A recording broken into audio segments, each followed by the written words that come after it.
games from China.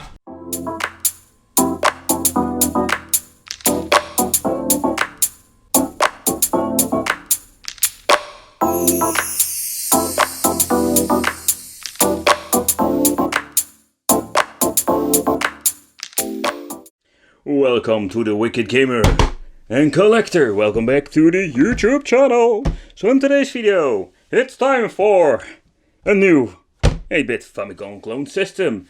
And I was pretty excited, or I'm pretty excited about this thing, because like the title says, this is one of the best portable systems 8-bit I have seen for so far now. And the reason why I'm saying this is something I'm going to show you later on in the video. But first, what are we going to get? The packaging itself, I really like it. The layout is more like this 8-bit system I had in the 80s, 90s, very nice. It comes with Alien Tech, people. Yes, it's from the brand Alien Tech. Nest pockets, very nice box. So alright, so let's see what's inside. What's inside? Alright. It comes with a micro USB, and no, we cannot add games because it's just a charging cable, or for the charging internal battery. Wow, this is the deluxe Chinese manual. Ooh. Oh. Is that in English? Whatever. We're having this ripcord, and we're having here this system itself. Alright, so the first thing I'm noticing,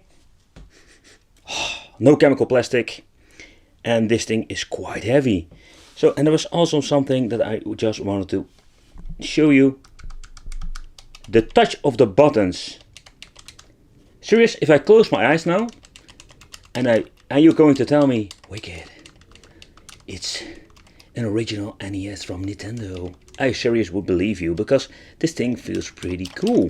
It feels nice, it's got a very nice touch. So, it's not rubbery buttons like original controllers, so no, that would be a giveaway.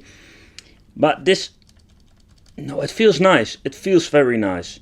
So let's see, what are we having more? The on-off switch, we have an AV out, 2.5-inch jack cable, volume control. At the bottom we're finding headphone jack. Yes, micro USB for charging. This is for putting the ripcord through.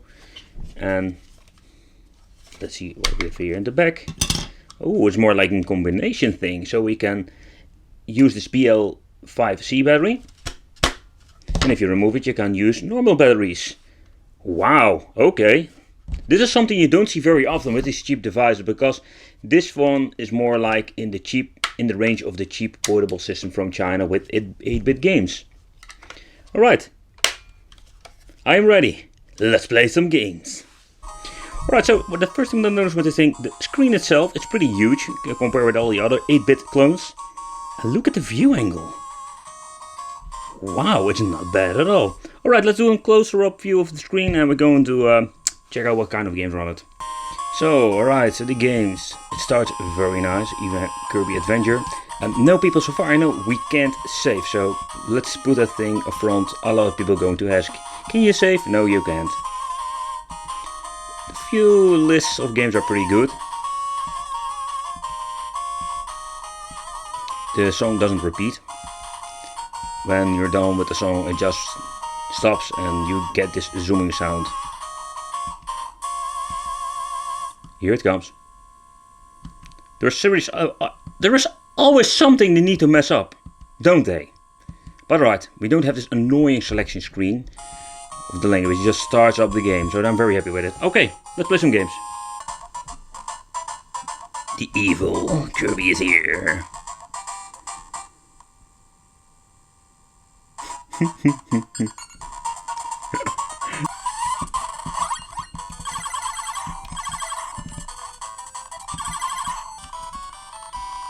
Ooh, it's a little bit glitching here. That's a bummer.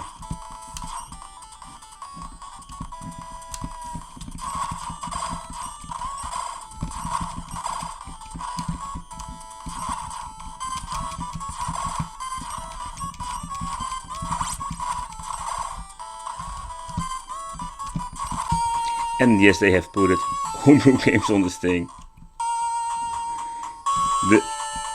The Metal Slug Advance for NES. Can we throw? No, we cannot throw a grenade. That's a bummer. You can? Seriously? No? You can't?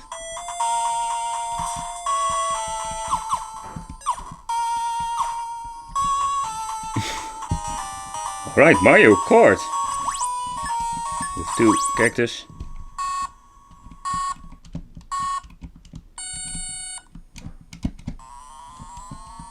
Oh yeah!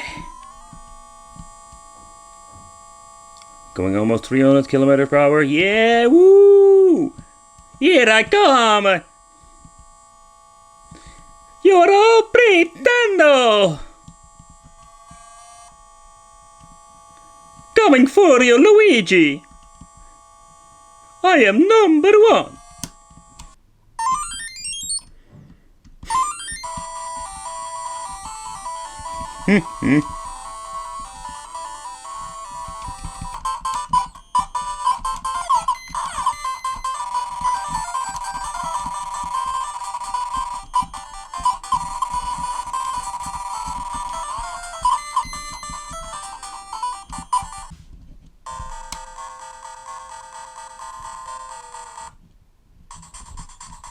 Okay. Ooh, nice turbo button. Oh man, that makes this game way easier. Turbo punching with Batman. Oh, wait for it. Oh crap. What crap? Ah! I'm always struggling with this guy. Why does he keep coming? Go away! Limo.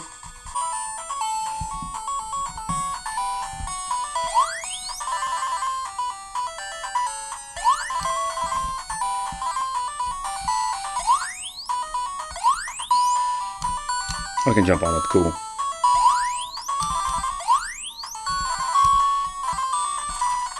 Oh, we even can move oh, the Chris Bandicoot move, that's really cool. To be honest, I can really appreciate this homebrew game. It looks really cool. Okay, wait, need to hold it.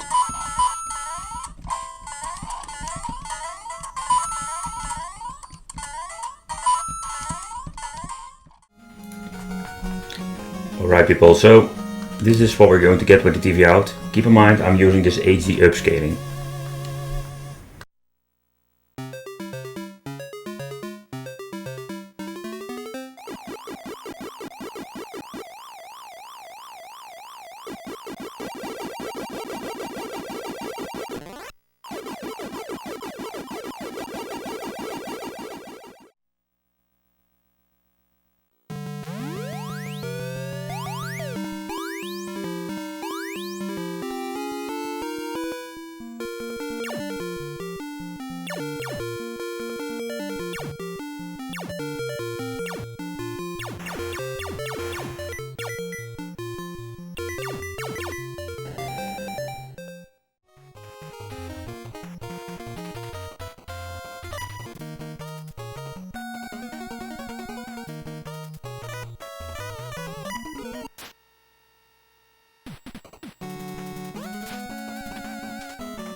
Alright people, so for the final conclusion about this Alien Tech Famicom Chinese handheld.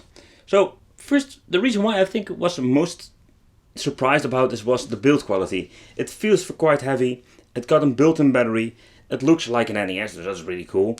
And the buttons, they got so nice touch. And the game list is pretty decent. A lot of good games on it, a lot of crazy homebrew games. So, and of course with a lot of crappy games. But nevertheless, so if you look at the whole picture, I think this is a pretty damn cool product. Keep in mind, this is a budget product. So this is more like, go around $50. Maybe you can buy it for a little bit more money or even cheaper. Depends a little bit where you can find it. This is what you're going to get. Let me know what you think of this. But thank you for watching. Don't forget to subscribe and hit that little bell because you get notifications for new videos. And if you're into gaming, check out the Wicked Gaming channel. See you next time. Bye bye.